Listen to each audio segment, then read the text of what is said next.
public part, the Board of Education has set aside this time as an opportunity for the community to address the board. To allow for public participation, a period not to exceed 30 minutes shall be set aside during the first part of each board meeting. Presentation should be as brief as possible. The board will not permit in public session any discussion involving individual district personnel or students. Comments should be related to school matters and be limited to 2 minutes. First card I have is Lynn Dowler.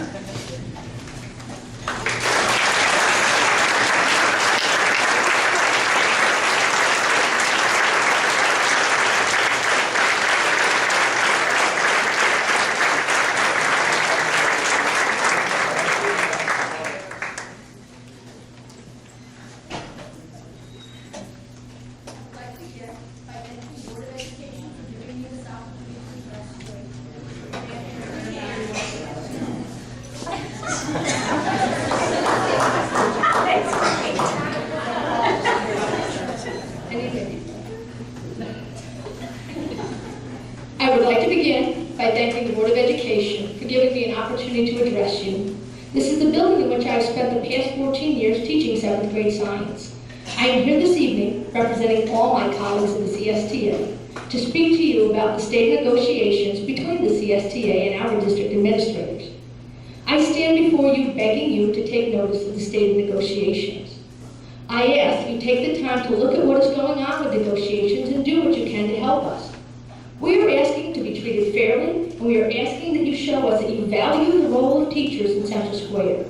You certainly must value the role of superintendent, because you have made our superintendent the highest paid in Oswego County, even as we remain among the lowest paid teachers in the county. District administration has shown that they value the building administrators by negotiating with them fairly and by settling their most recent contract in a timely manner and with significant increase in salary.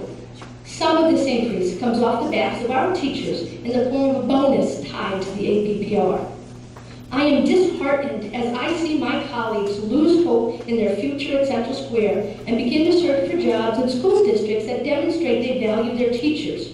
I am worried that as new educators are needed, we will not be able to recruit the best and the brightest because our salary is not competitive with other districts.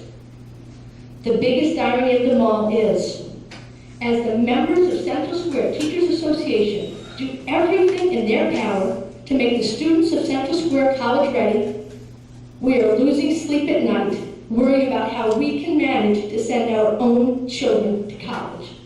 In 14 years, I have had countless administrators in this building and at the district level stand before me and say how teachers of this district are valued. It is time now to stop saying it and to start demonstrating it.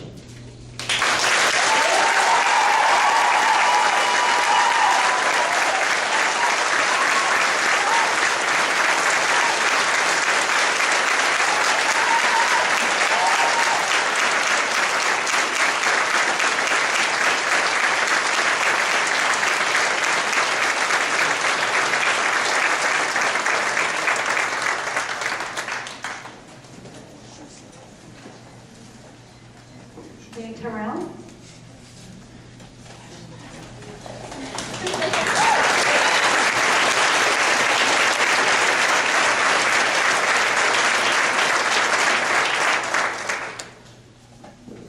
Madam President, Board of Education members, Ms. Renard, thank you for taking my blue card this evening to speak with you in support of our Central Square School District teachers. You rock. I've been fortunate enough to work in this district since November of 2000. At this time, I am still paying off my student loans as my oldest goes off to college this year, a year earlier than expected. In the business world, managers get raises for making budgets. As an effective teacher, I receive a score. What do our administrators get? A bonus that many people feel has been made on the backs of our teachers. Administrators receive a bonus depending on where they fall in their evaluation. A building administrator in a developing range receives a bonus, albeit a smaller bonus, but a bonus just the same. Whereas a teacher who falls into the developing range of the APPR is put on a plan, given extra paperwork to complete, and must attend extra meetings to resolve the issue. As teachers, we do have lives outside of the bricks and mortar that we work in. We have debt, mortgages, car payments, and soon, for me, expenses of my child going to college, with 2 more coming behind them. Many people say to me, well, you get summers off. I tell them, you could have been a teacher. What they don't realize is that we don't get paid for those days. We can't claim unemployment during the summer, but yet the bills are still there. We attend professional development classes on our time and look for ways to teach our children, our students, the way they learn, but we are still working without pay. You have stated we are of value to our community. Please demonstrate that value by supporting us with a fair contract, reflective of salaries throughout Oswego County. We have had enough. We are standing strong. Listen to us, as we are the educators of the future leaders of this country. We need to be compensated for all the work we do not rightly get paid for. Thank you.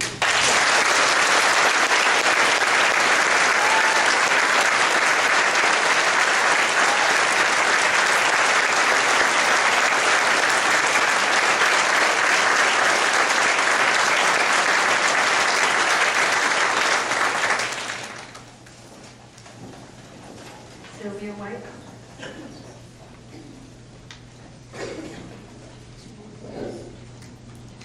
As 2 minutes is a very short amount of time to address some of the current concerns I have, I've started my own timer so that I can track my progress in the various topics. First, I would like to thank all of the staff of Cleveland Elementary, past and present, for the care and the wonderful educational foundation given our daughters, Shauna and Marissa White. I would also like to address the Board of Education and the superintendent. For the record, even though our daughters have graduated, my husband and I are strong supporters of community schools. On May 26th, in an effort to understand why board members voted to close Cleveland Elementary as opposed to a previous plan of combining the 2 Central Square elementary schools, I respectfully emailed each board member individually asking why they voted as they did. I also asked 6 additional questions for which I was requesting information. I should state I did not include Mr. Duffy in these emails. I received a brief thank you for your concerns, but no answers to any of the questions from board members Mr. Cripps, Mr. Hoyt, and Mr. Weatherup. I received no response from the remainder of the board or the superintendent. As a pediatric physical therapist, I frequently recommend services and am required to be able to justify those recommendations. The board should have a similar policy, and if you are unable to justify your votes, perhaps you should not have voted on that issue. I am sad to say that I voted for each of you in the prior elections, a mistake I will not make again. And given the results of the most recent school board elections, I doubt I am alone. Finally, for the superintendent, please explain your decision last Friday to reject a proposal to host the North Shore Food Pantry at A.A. Cole Elementary, even though space was found to do so. By rejecting this proposal, you effectively shut down the lifeline for many families in West Monroe, Constantia, Burnetts Bay, Panther Lake, and Cleveland that has existed for decades. Last year, over 2,300 people received over 34,756 meals through this pantry's distributions. Most of the recipients are seniors and families with children. As you know, proper nutrition is essential for brain development and learning. Hungry children do not learn well. Thank you.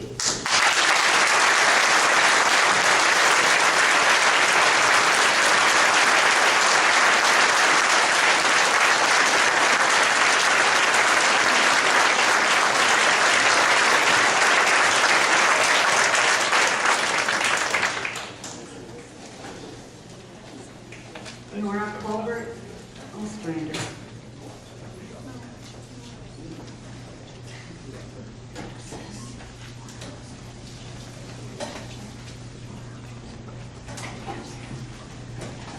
Good evening.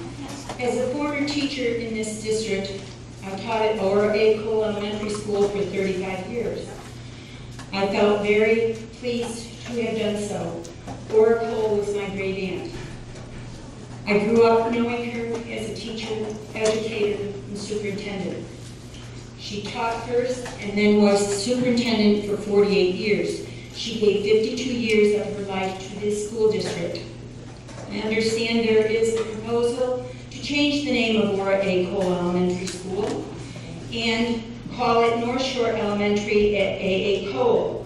My aunt was a person, not a destination.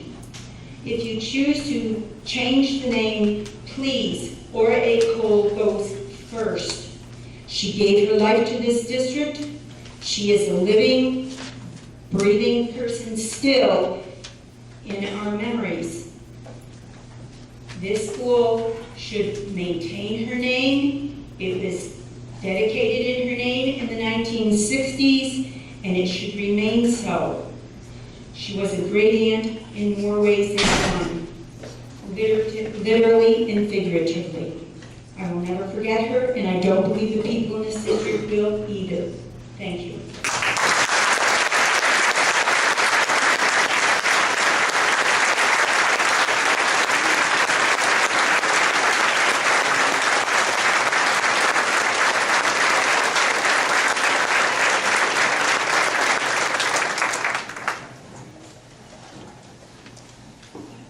Roy Rehill.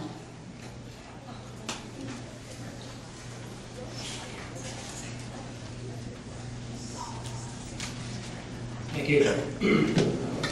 I'm the 5th District Legislator for the town of Constantia and the Village of Cleveland. Ora Cole was present for the very first board meetings when the outlying schools decided to join this district in 1944. So she was there when they made a promise to those outlying schools that they'd have a vote before they closed down any of the outlying schools, which gave the assurance to those communities that they could join and not feel like they were going to be the first one out. There was 6 people from this board that decided that Cleveland would be the first one out. They decided for 400 children and their families. They decided for an incorporated village that has had a school within its limits for almost 200 years. The date of the closing was conveniently set for July 1st, before new board members would be sworn in, but with enough time for a cascade of events such as forcing the school to be brought back to code. So your board not only took it on itself to ignore previous resolutions, but to keep community schools, but also saw fit to force your decision onto a next board. I was lucky to have a face-to-face discussion with one of your members last week. It was passionate but cordial. When I brought up the resolutions passed by the town of Constantia and the Village of Cleveland opposing the closing, it was told to me that you think I strong-armed those boards. I can assure you I did not need to strong-arm anyone in the Village of Cleveland, nor 4 or 5 members of the Constantia Town Board, who after a lively debate, all 5 voted to agree to a resolution to oppose your decision. As far as the town of West Monroe is concerned, and their recent and probably the best of all the resolutions that have come through, I only met Vern at your last meeting on the 2nd, so I have absolutely no influence on that board whatsoever. What they did was on their own. Now these 3 boards represent $10 million worth of a $25 million tax levy. $10 million out of a $25 million tax levy, that's almost 40%. If you base your numbers, is that my beep? If you based your numbers on the 2 reports, MH was, what was that fellow's name? MH, and there was 2 demographic reports that are on your website. If you look closely at those reports, from 2011 till 2013, Cleveland is up 5.4%. If you look at all of the combined averages and then take a look at how your projections work out, those projections are all way off base. And Thank you, Mr. Rehill. Cleveland's only 2nd place. So we had a pledge at the beginning of this meeting. It was to justice for all, along with our rest of our Pledge of Allegiance. So it's time to have some justice for Cleveland.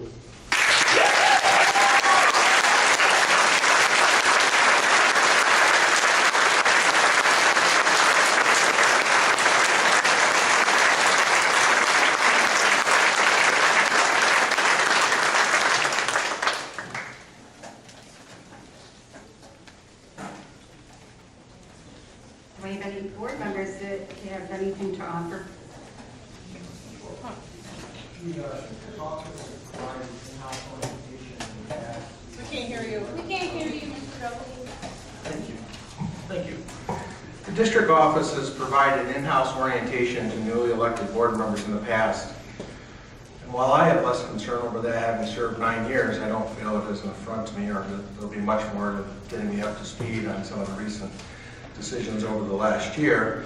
I do believe there are other newly elected board members that could have benefited from such in-house service. Those folks could have benefited from being invited to different functions, as we have in the past when Dr. Doherty invited newly elected board members to attend graduation, one of the most highlights of a board member's year. So I'm disturbed that that has not taken place, but I guess we can look at it based on everything that's going on as to why it hasn't been addressed. Secondly, I'd like to personally state that I believe it's time that we offer the teachers and the TAs a 3% pay increase in light of taking a 0% over the years. 2% to be added to that in longevity and additional markers throughout the year for faculties and all TAs, or a 5% per annum until we get to the point where at least we're average. I find it disturbing that we've come to know this data over the years, and yet we've done very, very little to address it. We had a 0%, we asked them to take a 0, they took a 0. We went to the public and said that they took a 0. This is all of our negotiating units. It was really commendable. So to not be able to come up with 3% at this point, and 2% to be added in longevity or additional markers is really sad in light of what we've been giving district leadership and the superintendent. Furthermore, I'd like to say that we not even think or even consider giving a superintendent 1 additional cent until we get all of our faculty members up to average. I can't believe it.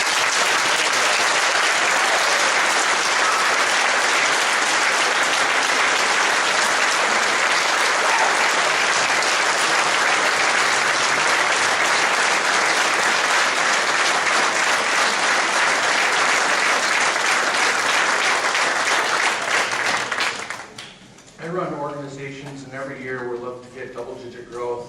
The word "get to average" is not in my vocabulary. It has never been anything that I've even thought about from a leadership perspective. I'd like to think that if I were on the board last year, that I would have been able to help lead this board to not do the unthinkable and turn our backs on all of these professionals as they continue to wait and while they continue to amount payments.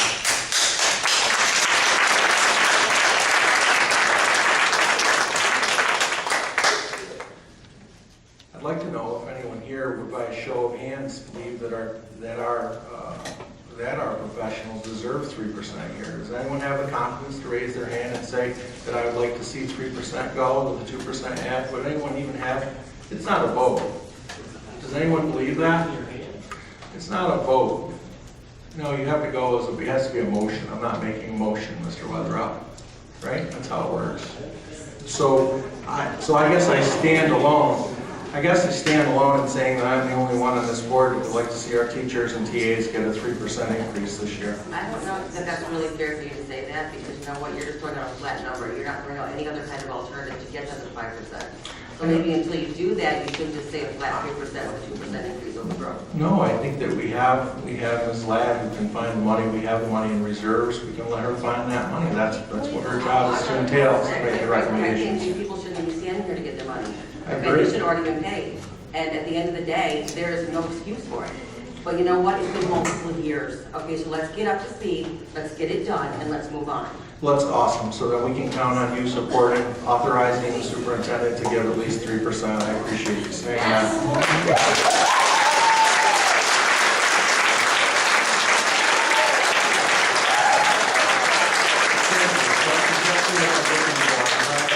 I'm glad that I can count on your support. And as I go through in this last piece, we've heard of the ridiculous amounts of money that are coming off the North Shore. We've heard that all 3 boards have passed a resolution to have us rescind and take a more fruitful and democratic approach to what buildings should be closed and look for different alternatives. I again would like to say that we saw a 60% increase in voters, a 60%, not to mention the ones who normally vote that also voted in favor. And despite a 60% increase in voting, we still saw the budget go through. So even those that were hurt the most still managed to get us a budget to get through. It's really quite commendable. They didn't take their ball and want to go home. Having said that, these folks generate almost a third of our tax levy, and yet we are not including them in any of the decision-making process. We have shunned and turned our back on them and treated them like second-class citizens, but yet we are willing to take their money.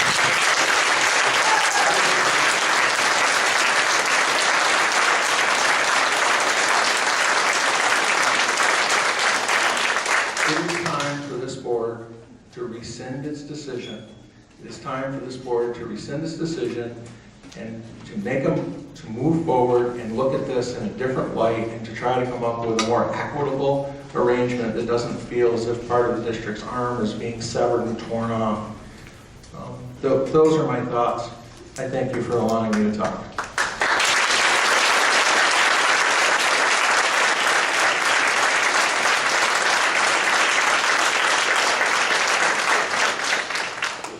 My turn. I sat for 3 years, held my tongue. I'm done. Couple things I want to set straight with Mr. Duggleby. I highly doubt, and I know for a fact, Mr. Rye would not, his wife did not say that she was proud that you were on the seat. It is arrogant and repulsive for you to say that, considering I know what you thought of it. That's between you and me, and that's gone. She calls me at the home. And then She you called me ask- on a Friday night. I can And show then you you my... ask her, excuse me, let me done. I didn't interrupt you. My turn. That's what she said. Are you done? That's what she said. Are you done? Did you bring her here to refute what I said? No, because I did not want to, oh, really? Oh, She my- called me. Mary Ellen, she called me. No, okay.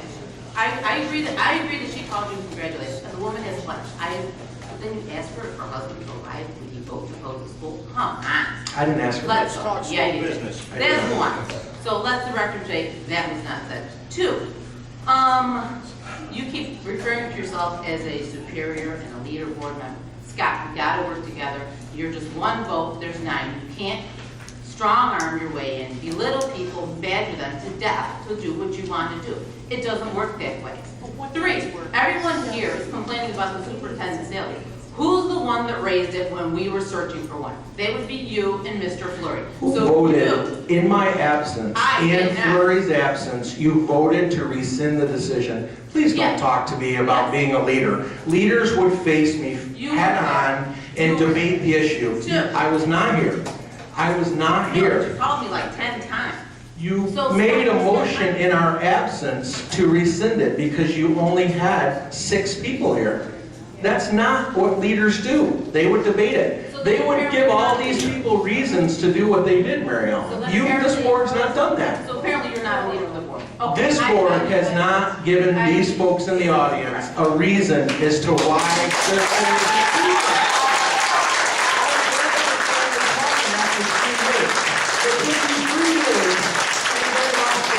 If you have a reason for shutting down Cleveland, say it. Scott, are you done? Do you I have a didn't reason? interrupt you. This is another problem. There's no common concern, courtesy. There's no decency. Our first job is to these people. We as parents are to set an example for our children. We are their first teachers. How we act in these board meetings is not an example that we should be setting to our children. We belittle people, we yell at them, we swear at them, we talk over them.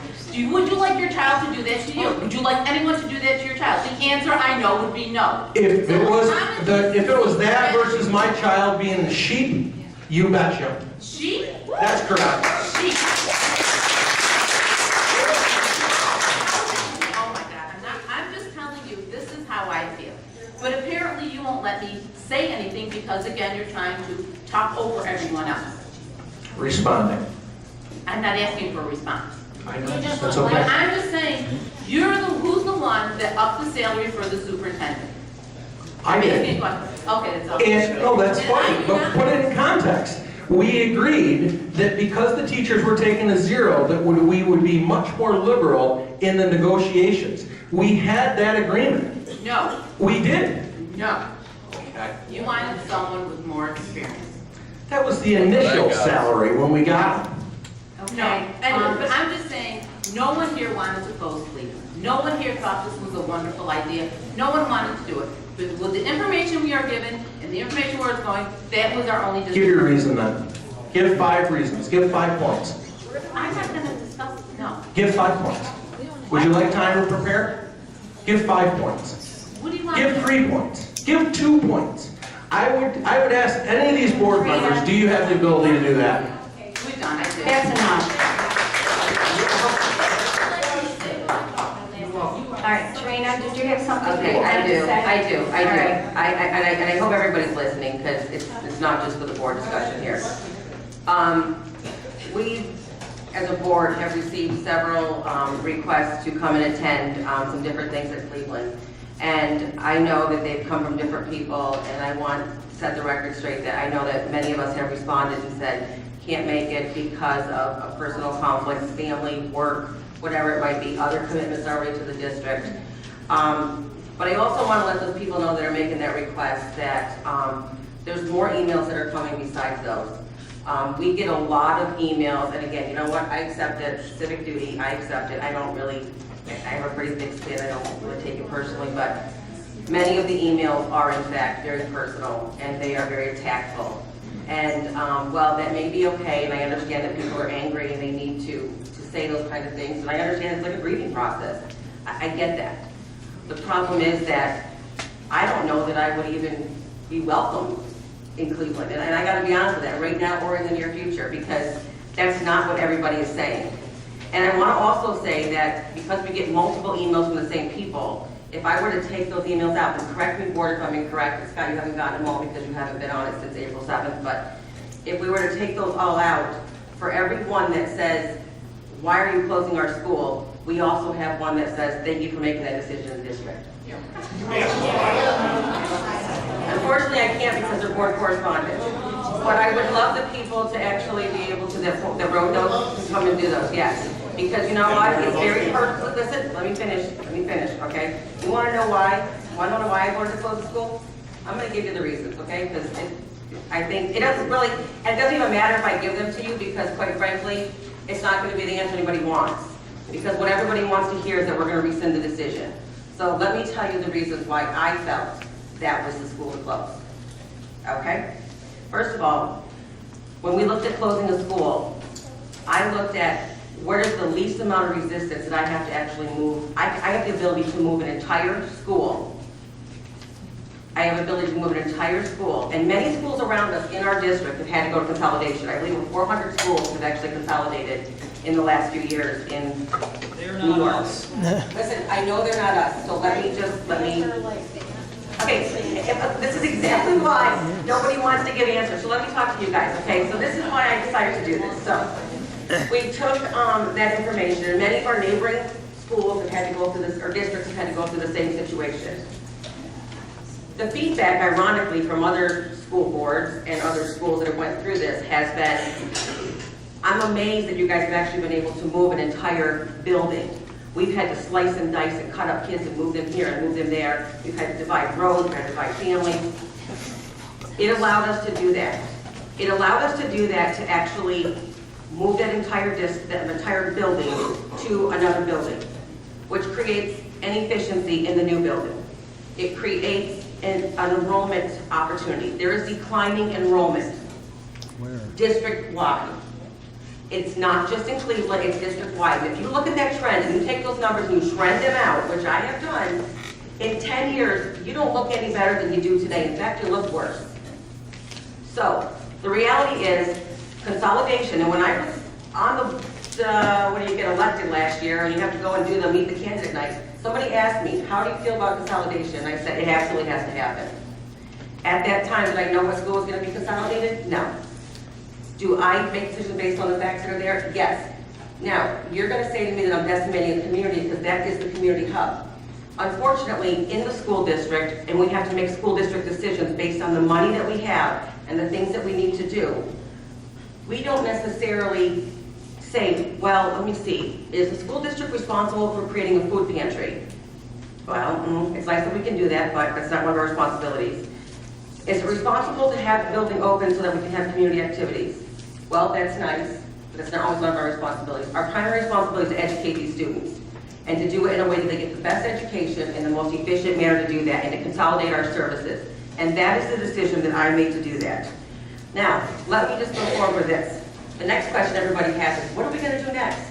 Because if you close one school, you're surely going to close another school. You know what? We have two options. One is to continually consider to consolidate, which would in fact be closing another school. I'll say it right now. The other option is because there's some belief that we're going to be able to sell the middle school because somebody wants to buy it, which in reality they don't. Okay, so let's look at that. They don't want to buy the middle school. It's not even, the racetrack isn't even moving. In the 6 months that we've been doing this, what has happened between last October and now for the racetrack? I think I've seen some gravel move. Fantastic. Fantastic. Nothing has happened. So you know how many years we're down the road from that happening? Years. So we continue to have this building, but let's also add this, okay? Let's also add this. It's not as simple to just go, and correct me if I'm wrong, board and administration, to say that we're just gonna close the middle school, and we're gonna sell it, and we're gonna refurbish, Middle Miller Hawk, and then we're gonna move the kids all around. We have to go through the state to get that approval. And let me just say what, and again, I met with other boards that are going through this. You know what the state is saying to these people? That's a great idea, except that, you know what? You've got plenty of room in your district right now. Why in the hell would we give you money for a capital project to reconsolidate or do anything differently? And I don't blame the state for that. We live here. We allow that to happen. We completely are in the position we're in because we allow that to happen. So at the end of the day, we don't have approval. We have no movement from the racetrack. Okay? Our state funding for the gap elimination assessment is down. It is on the floor of the House right now, looking at 3 years before they will even consider taking it away. And let me just remind you this, that 3 year comes up, it is taking it away, and there's no indication of what's going to happen as far as what the funding formula is going to look like. It may not even come back. Okay, so let's not put all of our buckets in like in 3 years, we're going to have a cash flow that's coming in, because that's not going to happen. So let's live today like we have to live today, because we don't know what tomorrow's going to be, okay? Any one of us in here don't even know we're going to be employed 3 years from now, all right? So you live your life like that you know what, it is what it is. So you have that. You don't know if you're going to be, the racetrack is, nothing's happening with that. I hate that entire racetrack to begin with. That is not True. Really, do you have the permits? Have you seen the movement that's happening? Well, then why haven't we had an offer? First of all, they're two separate things. Thank you. That's correct. That's correct. And the racetrack has not made an offer to buy our school. They're two separate issues. Okay, there are two very separate issues. So I don't really care if the racetrack does come, but the point is, we've not been made an offer. We've not been made an offer to sell our middle school to the racetrack. So right now, if the racetrack comes in and builds, there's nothing to say that they're going to say we want to buy you. Nothing. Okay? That's where we as a Board of The Education racetrack and wasn't district. trying to buy the middle school for the racetrack. I know that. Okay. I think as a district, we would have to then decide, do we want our children to stay in that building next door to a racetrack? No. Well, I don't know because we don't have a racetrack. Okay? Perfect. Need approval from the state to do the capital project. Not sure that's going to happen when you got all this capacity in your district. It's not going to happen. And declining enrollment is going to continue. So the only thing you can do is consolidation. Then you should consolidate the building and change those debt. Yeah, but I'm not, but here's the thing. Nobody's going to be happy whatever we pick. If we pick Hastings Valley right now, I'll be honest, I wouldn't see people sitting here. It's the truth. It's BCSI, okay, so You've already voted on you was telling me we're We had hardly any, this is good that we're talking. This is awesome. I just listened to her talking, didn't interrupt her. Because she didn't attack me and say that I lied. There, that's why. I didn't. At the record, she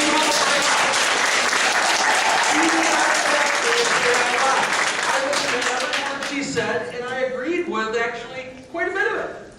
And I always have. And there's probably others on this board that agree with a lot of what she has to say. But this is the time we're having discourse. That's what boards do. You don't make decisions behind the scenes. I commend what you just said. but my making that decision. What about CSI though, Scott? What you and Dr. Fleury were trying to do, you were leaving the people out in Central Square. You were trying to do that behind the How is scenes. that? They still have an elementary school. They still fit. It's still a one move. Guys, it's still a one move. K5. But there was no transparency for community involvement when trying to pull that together. Yes, there was a focus group. Lori, this is apples, it's apples and oranges. Trina, I agree with you. I can't tell you the number of people in the Save Cleveland contingent. There's talk that I'm the one that stirred everything up. That's just comical. They didn't even let me sit at the table the first meeting. They essentially kicked me out.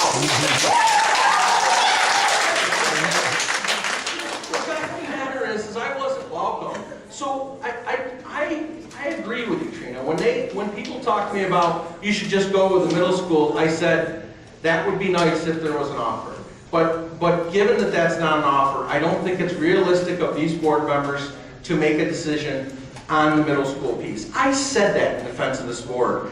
I said it because I know how hard the decision is. You make a valid point that we tried to quietly and assertively go through and make a decision where it wasn't going to have a huge communal impact. And when I read all the studies on school closures, and when I look at corporate closures, if you can make them swift but have little impact on the populace, you move forward with it. You don't open it up for a referendum or a vote to the whole populace.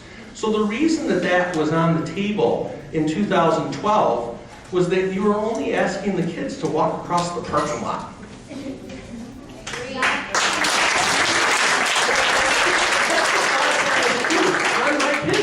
You were only asking them to walk across the parking lot and walk across the parking lot into a better school building with a bigger gymnasium, with more rooms, with bigger everything. So what kind of a sacrifice is that? That's not the same as what's happening to Cleveland. And I agree with you on the middle school. You can't move forward on that until, but it would be nice to have something in our pocket should the middle school does. So let's say it does sell, it'd be nice to have CSI still there being used. Maybe it's not the most fruitful use, but it'd be nice to have it still there to say, okay, we closed the middle school now, we sold it, okay, let's maybe look at revamping Millard Hawk into a middle school again, or junior high, and we'd still have that ace in our pocket. That's all. That's it. In my simple country boy, naive, I don't know how to do the analysis to the nth degree, but that's the one that doesn't cut off anyone's arm, and that's the one that allows the kids to walk right across the street. Walk right across the street.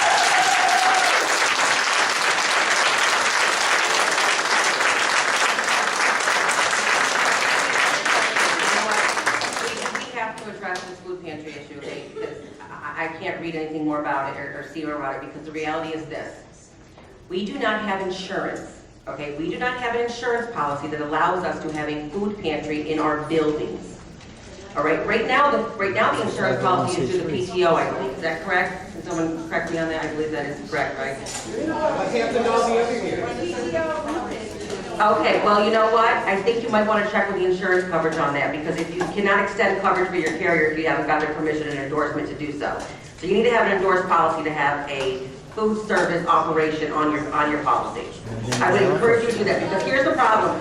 Here's the problem. If somebody gets injured in a food pantry, I don't care if it's on a Saturday, or if it's on Friday night at 12 o'clock and there's nobody there, loading a loaf of bread, we are now the employer and the employee. I'm telling you right now, that's how that works. We have the deepest pockets, and we're on the hook for a claim. So, Maureen? You're probably right, and we could, no, you're probably right. We could probably develop a policy, we could lease the space at a low cost. We could do this legitimate way. You're seeing all kinds of intermissible agreements. You're seeing private entities be able to use some space. We could put our minds to this and figure it out. But I agree with you. It probably is an insurance risk. Yeah, I'm not in disagreement. Yeah. No. Here's the thing. Here's the other part of that, though. My understanding is there is no fund to buy an insurance policy. Is that correct? Well, maybe after this weekend. The community will pull together. Isn't there a law that says 501c3s have to be let into a building? Hook that one up. While you're going everything. So, Trina, you're right. I know you're right. Would you please explain? I know, yes, but you're right. I know 501c3 works, really coverage works. You're right.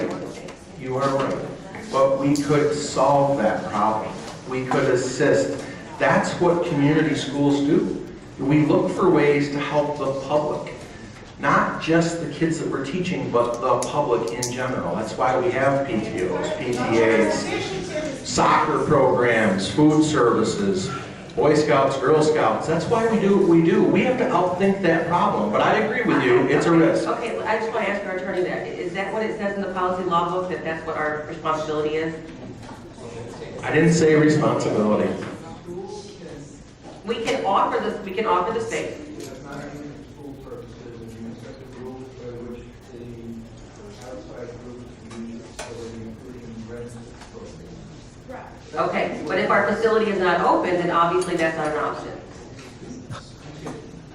Do this, because if we had gone with the one right in Central Square, where the kids walked across the parking lot, we would have additional space to rent out that could do more community service. We could do a youth group organization. We would be able to do more in Cleveland. Listen, I know, I understand what you're saying. I'm really trying to listen to what you're saying I agree and with you, talk. and I hear what you're saying too, but the point is, listen to the counter arguments. We need a food pantry in our community, so what are you gonna move it to CSI? No. If you left Cleveland alone and you repurpose CSI as we originally talked about in 2012, you keep a building in our stable should the middle school ever close. That's a value. That's like an ace in the hole. You would then still have the room at Cleveland so that you could keep going with food services. You would be able to leave that community that has showed tremendous support coming out with 600 additional voters. You could then have extra space. You have gymnasium space, which the district needs still. We still need the ball fields. So that would be of benefit to keep CSI. There would be some additional space at CSI that food services, we could use food services, district office. We could find additional government agencies that might want to utilize the space. We might be able to look for a daycare to come in and use the space. We could maybe do a food service program here. The thing is to open up the mind and say, I'm amazed at what they've been able to do in such a short period of time. I have no doubt that if people have a will, they will find a way. It's not a cliche, I believe that with every part of my marrow. And I believe we have enough money to not move forward with this decision that would be irreversible.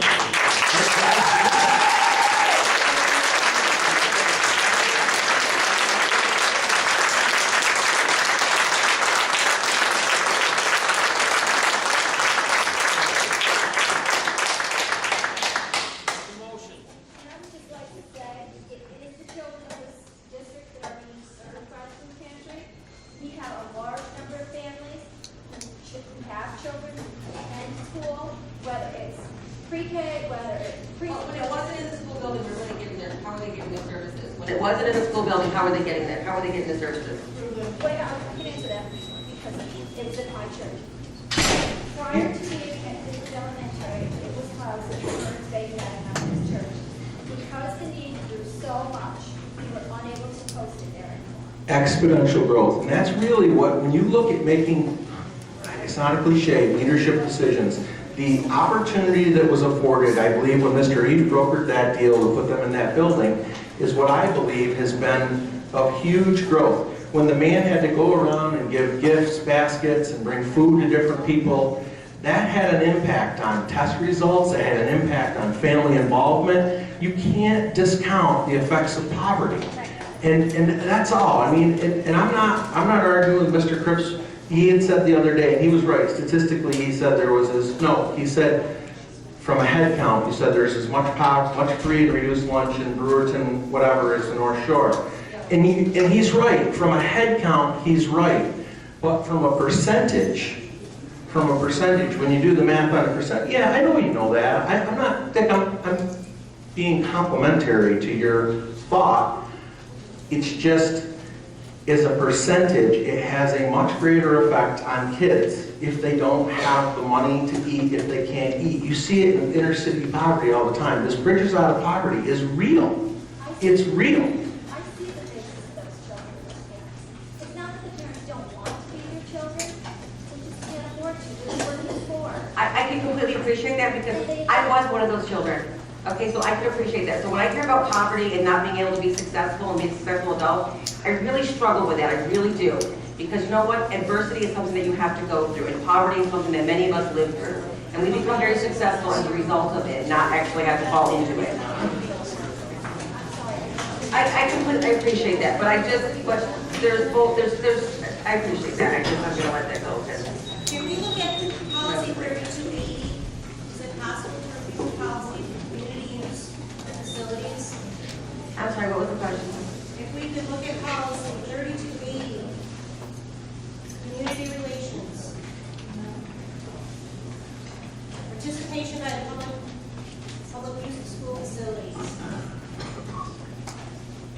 Well, I think that's what our attorney just said, that if there is a policy that exists, however, it's up to each individual district how they interpret that and how they use that. Is that correct?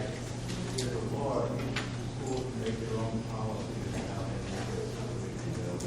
the You public. have your policy here, tell them when you permit and when you don't, it's already written in the policy. Who do you refer to the board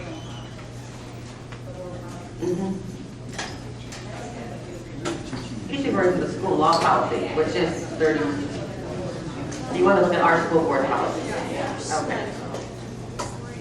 Okay, well, you know what? If I can just follow up on a separate point, I'd be remiss if I sat here and not responded to the proposal, whatever, but without a doubt, I want people in this room to know, people on the board to know. As far as the teacher's contract is concerned, I have stated publicly and privately, is it 3%, is it 5%, is it 30%? I don't have that number sitting in front of me. I will support not only the short term, but we need to figure out a plan on how to get these folks a little more in sync with, I guess, because we keep talking about the county. I think that's fair, and I think it's the right thing to do, and without a doubt, and I'm not looking to hand it to anybody. I will support it, make no doubt about it. We need to get a plan together that gets these folks higher up the chain of command. In my personal opinion, my humble opinion, we have some of the best teachers out there, and I am dreadfully concerned that we will lose teachers if we don't do something. Did you all get the article I sent today? I did, and I read it. I mean, I am deeply concerned. I have spoken to people directly, personally, one-on-one, that if they had a job tomorrow morning in Phoenix or Mexico, and don't quote me on the places, but they would take it. And that's disturbing to me personally. So make no mistake that I would go to bat 100% for every one of you. We got the best teachers.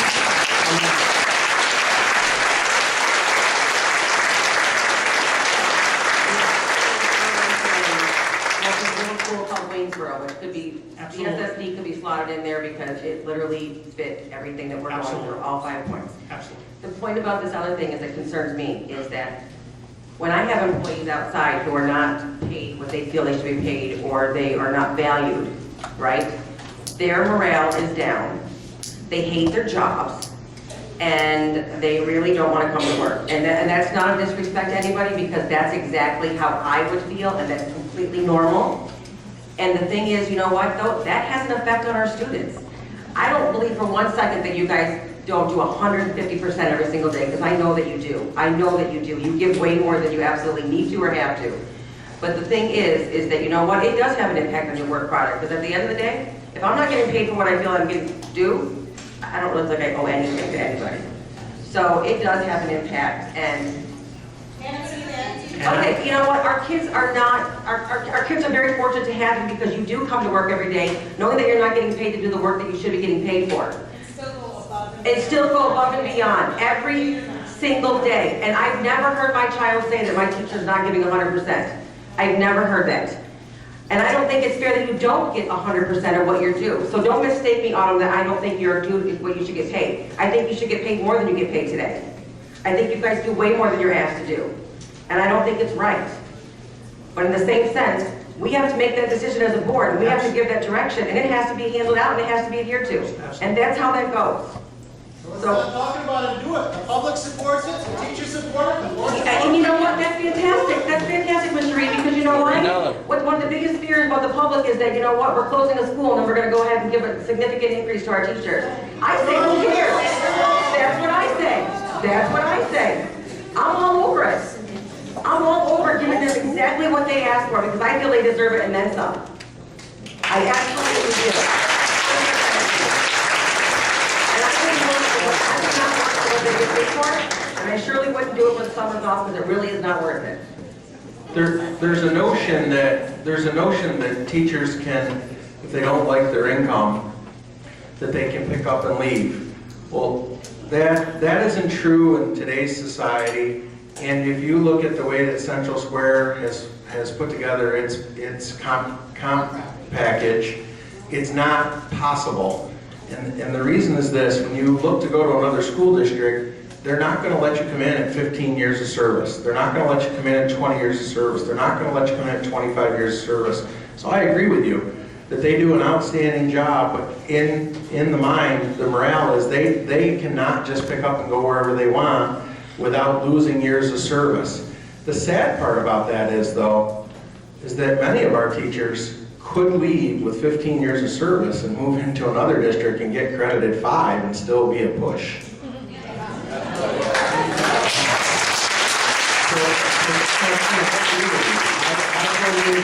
So we got to address that. When we did away with STEP in this district, when superintendents and the negotiating team did away with STEP, or what we'll call multiple levels of longevity, even if this board right now jumped and found all kinds of money to kind of get them up to pace right now, get them up to average, which I can't, again, I'm sick to say, get them to average, within 3 to 4 short years, they would be below average again. Again, I agree. Because we have undone what all other schools have. It's apples and oranges. So we have to address a couple of items. But thank you. I can't even believe that we are agreeing on this, but we absolutely do. The other part that is like the pinpoint that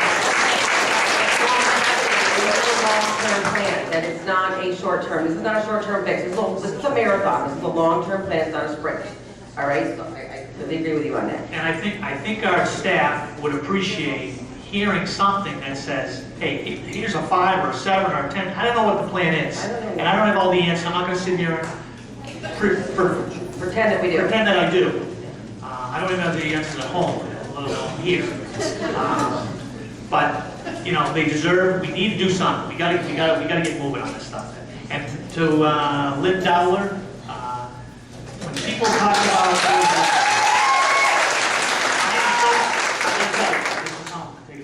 I'm so sick of hearing teachers have summers off. I don't know one teacher that has summers off. So, send them my way when they come to Every single person had the opportunity to go to local teaching school or to go to I'm not saying you college. said it. I'm saying you made a comment. People say that, and they do, and they don't. They do not have summers off. And you know what, I'd like to know how many teachers have we not been able to hire good teachers in the last few years? I know of a couple that actually applied for jobs and were going to be, potentially could have been hired here, but got offered a better job someplace else. And it's very sad to me because I know 2 of those people who would have been phenomenal long-term teachers. And our kids would have benefited tremendously from that. So I don't even you can't put a price on that. No, I'm not saying, no. I'm saying that, yeah, that's what I'm saying. Okay, there's very good teachers that want to teach and are going to be fantastic long-term teachers, and I wouldn't come here for the salary either. And my last comment, just for the record, I never had on-site orientation of district office or anything. I had a meeting with Joe, that was about it. Neither did I. And I was never invited to Neither was I. any events until after July 1st, Neither with all was I. due respect. It's just, and that's unfortunate, but it is the policy. But I was not. It is. Story, put them together. It's in the, okay. All right. Yeah. Board member to graduation is not. No, Walt used to do that, and Carolyn did do a training policy. And Carolyn, for the record, I'm not offended by not having it and not being invited. Me I'm neither. looking forward to this year, but I just state that for the record, I was not in one. Okay, let's move on to. well, I'm not, I still don't think, we talked about foods, we talked about the food pantry, and Trina made a good point about the insurance piece, and that's a work through. But you still have soccer and the fields and gym space and all these things that we need. We're not talking about moving the food pantry, we're talking about moving a school out of a 200-year-old village. When there's a better solution right in front of our noses that gives us a better opportunity moving forward in CSF. And I understand it's hard when you go down a path, and then you feel like that's where you've got to be, but we just had outstanding discussion, and we just had some outstanding problem solving, and we just started to talk about what we'd like to see moving forward. And And I'd just like to know, why don't we continue that, in the spirit of that, continue that same conversation about the decision to move forward with Cleveland? Let everybody, as Trina did, I mean, she said she was gonna mention a number of reasons, and she did. And we had a good conversation, we had good dialogue about it. It's healthy debate, it's called deliberation. And that's what boards do. Publicly, they deliberate and they have that decision. And now I understand why she's made the decisions that she has, and we're actually closer on some issues than we thought. I know I wasn't on the board before, but I'm on the board now, and I'd like to just see, can we at least have a conversation as to why each of us has made the decisions that we've made, and see if we can come up with a better solution.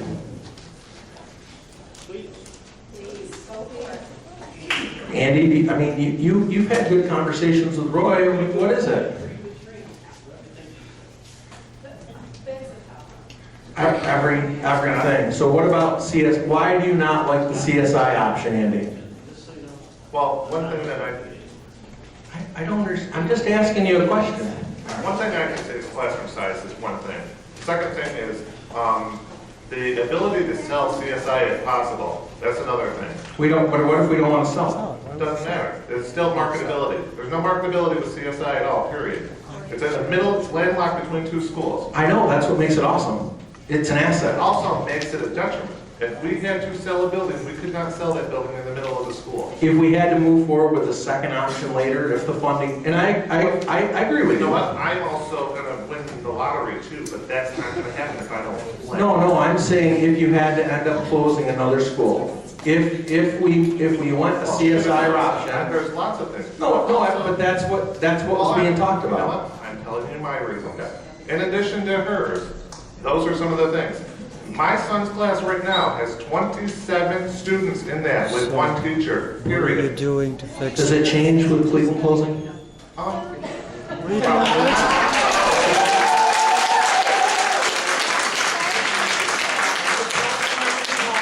Listening. So, if you're gonna criticize me, I didn't criticize. I asked you a follow-up. you not just say, come on? No, I said. Thank you.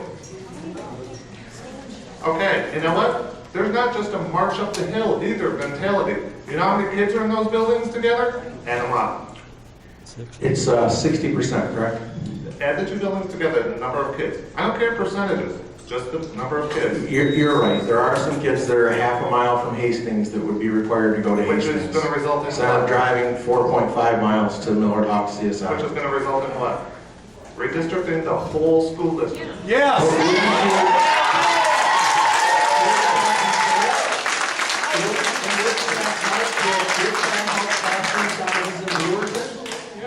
Okay, so if we do this, and we don't get redistricting, and we have classroom sizes too high in Brewerton, because everybody says that's growing so quickly, then what are we gonna do, a big capital project? I know that, that's why I'm saying it. So then why are we not redistricting then and do this once? Why not do this one time and let everybody know that it's fair?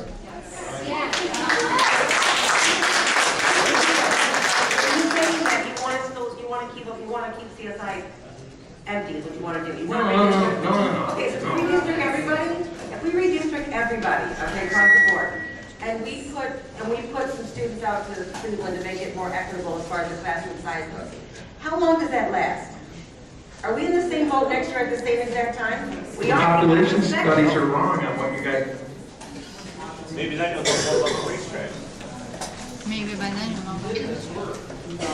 Yeah, but have they even been wrong yet? In 2007, they showed declination. In 2014, they're still showing a declination. And I promise you, in another 7 years, 2021, it's going to show declination. Your numbers are up in one little spot, the entire district, they're down. And that's going to keep going. Right, that's why you address the problem where the numbers are going down and where the numbers are staying constant. I believe when we looked at the numbers and we pushed students out there, we ended up having enough for like 2 sections every single class for like 1 year. Then the following year, we're down to 1 section for 1 grade, 2 sections. Is that like winning the lottery thing? Because we don't, I mean, you're so out so far. The data in Cleveland Okay, is that's not held, out far when you have. it's held okay.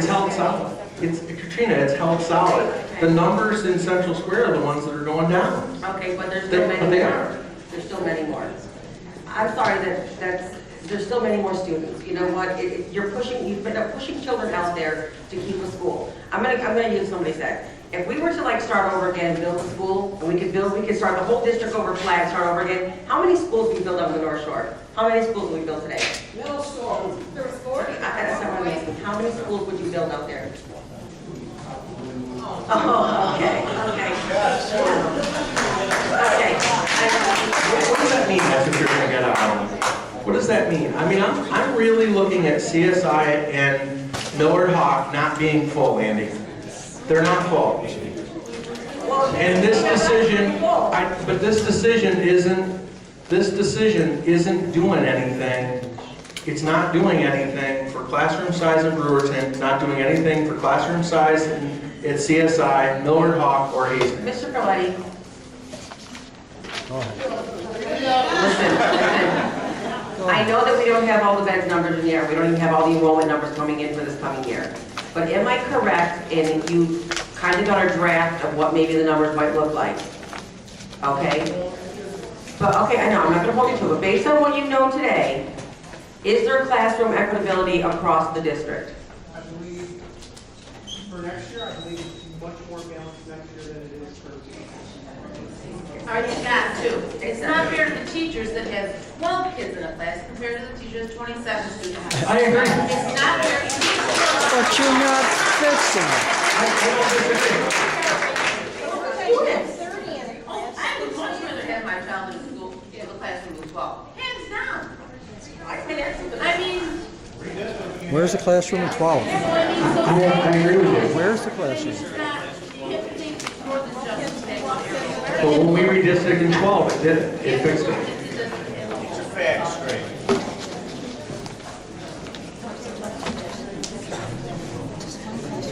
Okay, moving on to reports to the Board of Education. Linda Meredith and,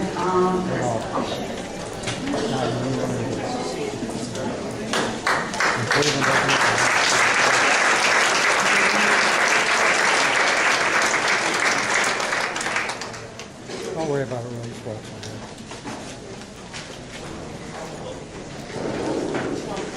Good evening. Moving on to a little lighter note, I would like to introduce Professor Chris Walsh from the State University of Oswego. Chris is someone I've known for many, many years. She's actually my thesis advisor back in and we have a presentation for you. This is an Austin Related Style print. We have some information to share.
Sounds to me like they got too many teachers in Cleveland. It wouldn't hurt to send 1 or 2%. It's just the way they send the Yeah, classes. we started having a graduate level class that took place here on site Can't at they send Center an Square extra High teacher School. from Cleveland? They Too happened many right after teachers. school.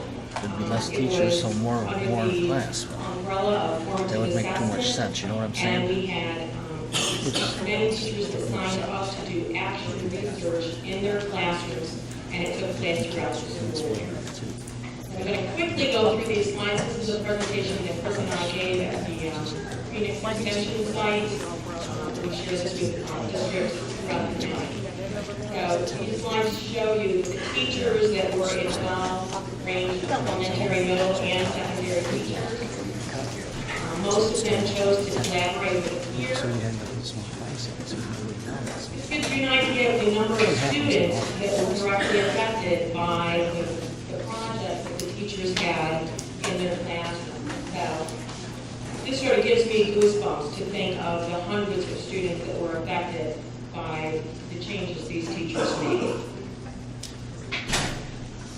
Their overall goals: improving student performance through formative assessment, affecting change in student attitudes through formative assessment, and improving their own practice, again, through formative assessment. They were collecting both qualitative and quantitative data.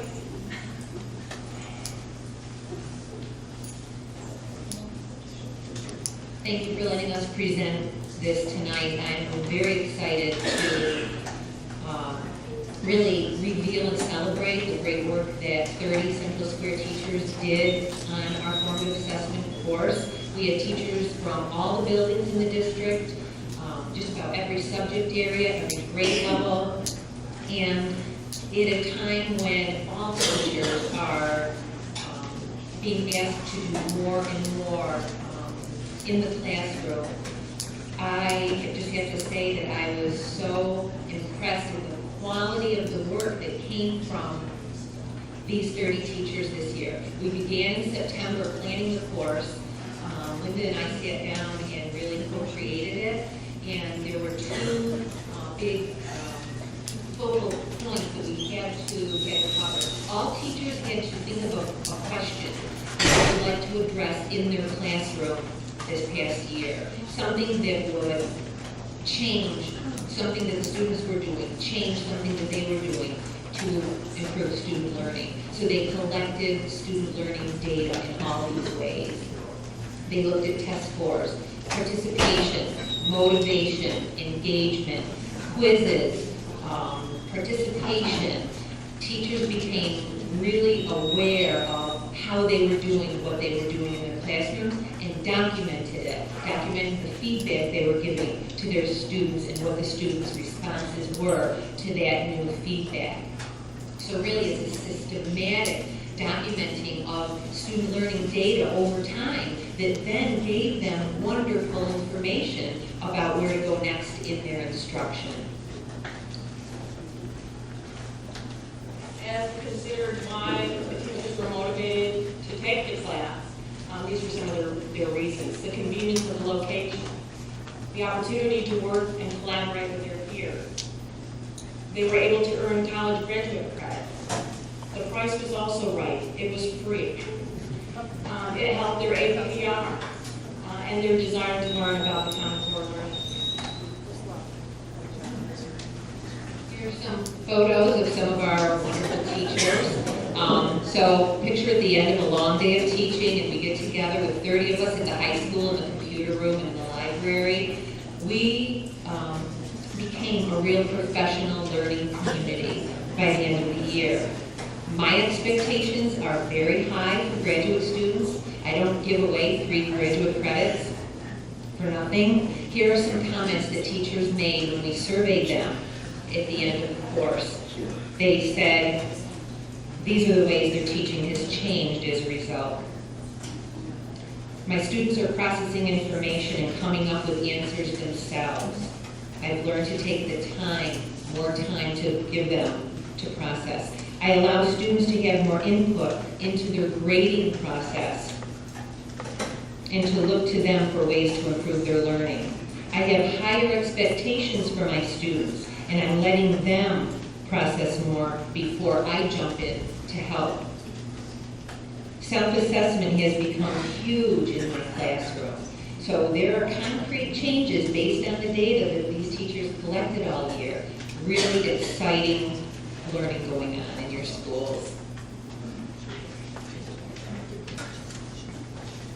As we surveyed the teachers at the end, this was one of the questions that we asked them. speak to a colleague who might be interested in taking a similar course next year, what would you say?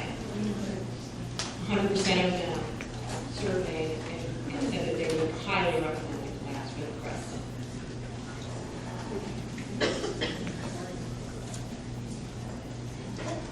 So this data here is actually what Linda and I discovered after we pre and post surveyed the 30 teachers. We said we want to do a study of the class to find out why are people here?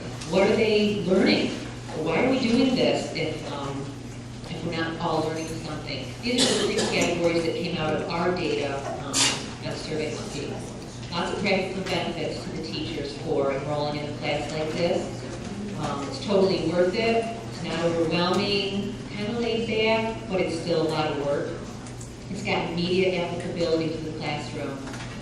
Lots of collaboration among people from different buildings. It was so exciting to see people on teams from different buildings in your district collaborating at the end of the day. And then differentiated instruction. For those of you who know about action research, every teacher gets to choose the focus for his or her project. So it's a question that the teacher is interested in finding an answer to related to their students' learning. I don't assign those topics, so we had lots of great projects going on simultaneously. It's all differentiated, teachers have voice, teachers have choice. We actually did a survey at our very last class and said how many people would like to sign up for another course if we were to offer it again next year. And I think the majority of people said absolutely, and they said could they bring a friend? I don't know. We had 30, class of 30, you said 27, 30 graduate students in a writing intensive course is a lot. Dave suggested we have a wiki. We did keep a wiki going on in between class meetings so that we could kind of keep in touch with each other. But I don't know, maybe we will ask the college for a second section of it so that we won't have so many in one course. Just to let everyone know, the topic for next year is on mindfulness and education. It's a very up-and-coming topic. And I said, you know what, though? A lot of the Central Square teachers this year did projects on mindfulness. How aware are my students of their own learning process? How can I help them assess their own learning and show them how to do that better? I do a lot of these courses all over Central New York, Syracuse City, all over Oswego County. And I just have to say, and I told them at the time we met, Central Square teachers, quality of work went above and beyond any other course I've ever taught. Thank you.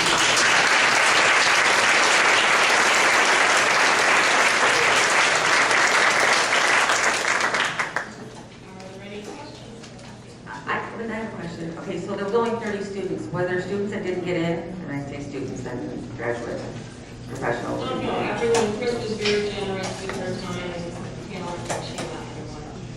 And it sounds like it was so successful though that you are definitely going to have 30 plus in the next class. So I believe that we will. is there anything the board can do to help to make sure that class can happen and that they can do? Yes, we would need your support because it is a financial commitment to the district. Teachers do receive free graduate credits, and that is a definite amount that's added to their base. Certainly, you know, I believe this is the core of why we're here.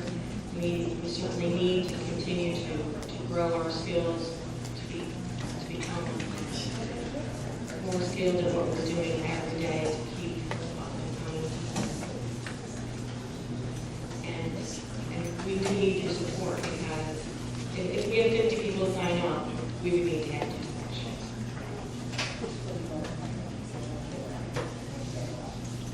It will go to district office for the information.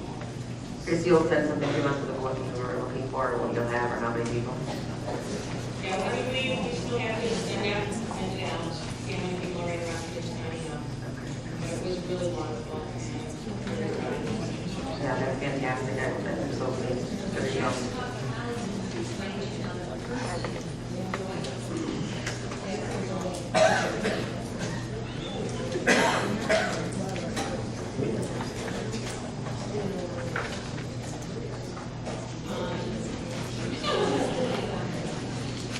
Well, Chris has other tasks similar to this in other districts already. Them. When we presented for the county, several districts were thrilled to hear what was going on, thrilled to hear about the research that was happening. Chris is a spokesperson, or I believe, for the college, the state college, obviously not private. I'm wondering if you can tell me if there's a trend with Common Core inspired curriculum within the college ranks as well, because as I talk to some college professors, they say, let them eat cake, they'll get used to it, and it'd be nicer if there was some congruency to where we practice what we preach type. The title of this course was Using Formative Assessment to Address Common Core Learning Standards.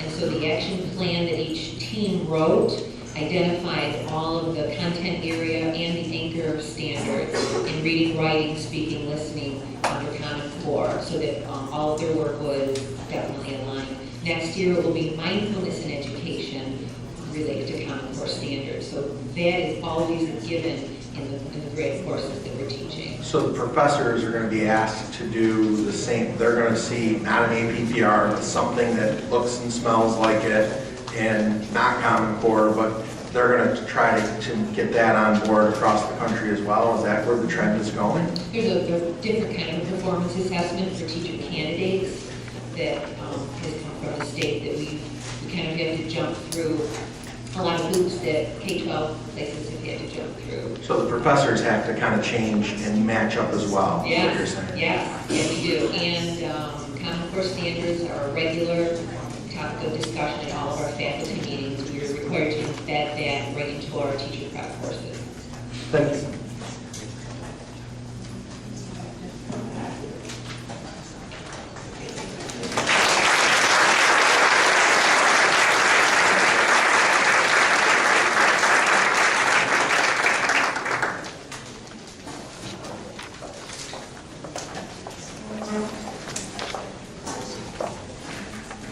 Moving on to item G, items for discussion and action. Looking for a motion to accept item G.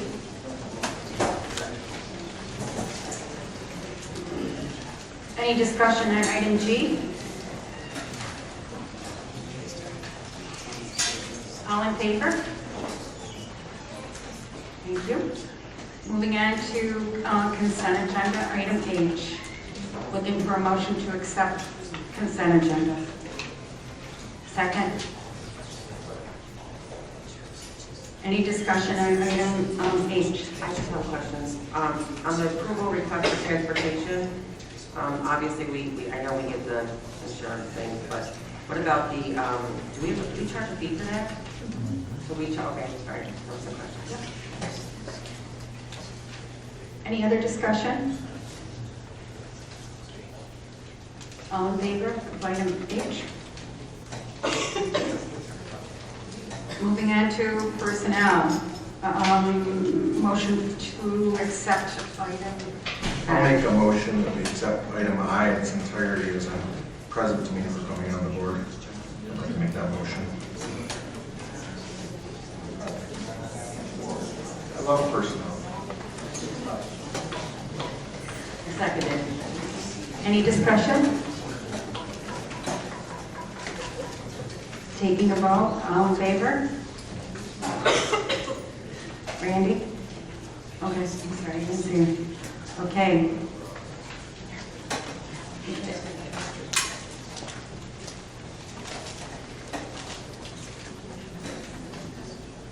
Okay. I'd like to move that we move into executive session for the purpose of hearing a parental appeal of the superintendent's decision and CSTA negotiations and to personnel issues with no action filed.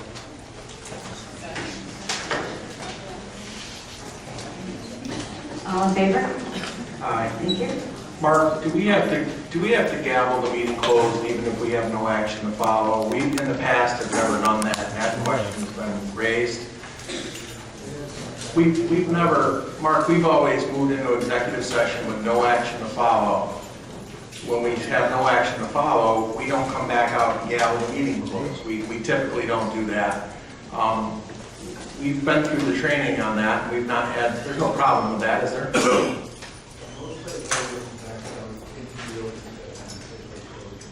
That's right. A lot of times executive